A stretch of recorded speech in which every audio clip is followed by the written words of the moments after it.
Hello, কিছু মানুষের জন্য ভিডিওটা বলছি যে কন্টিনিউয়াস এসএমএস করা হয়, ভিডিও কল করা হয়, গ্রুপ থেকেও ভিডিও কল করা হয়। তাদেরকে আমি বলে দিচ্ছি, আমি কিন্তু কোনো গ্রুপ ফুরুপ পছন্দ করি না, এক নম্বর কথা। দ্বিতীয় কথা হচ্ছে, কিছু যাবৎ দেখছি এসএমএস আসছে, কিছু মানে ফটো রিলেটেড দিয়ে এসএমএস করছেন।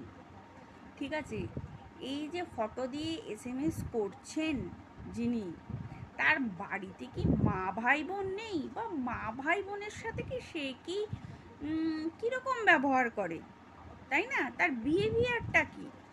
যে একজনকে ছবি দিয়ে তুমি পাঠাচ্ছ যে এসএমএসটা লিখে, তা তোমার রুচিতে বাজে না? তোমার বোনকে যদি আজ কেউ পাঠায়, তোমার মাকে যদি আজকে কেউ এসএমএসটা পাঠায়,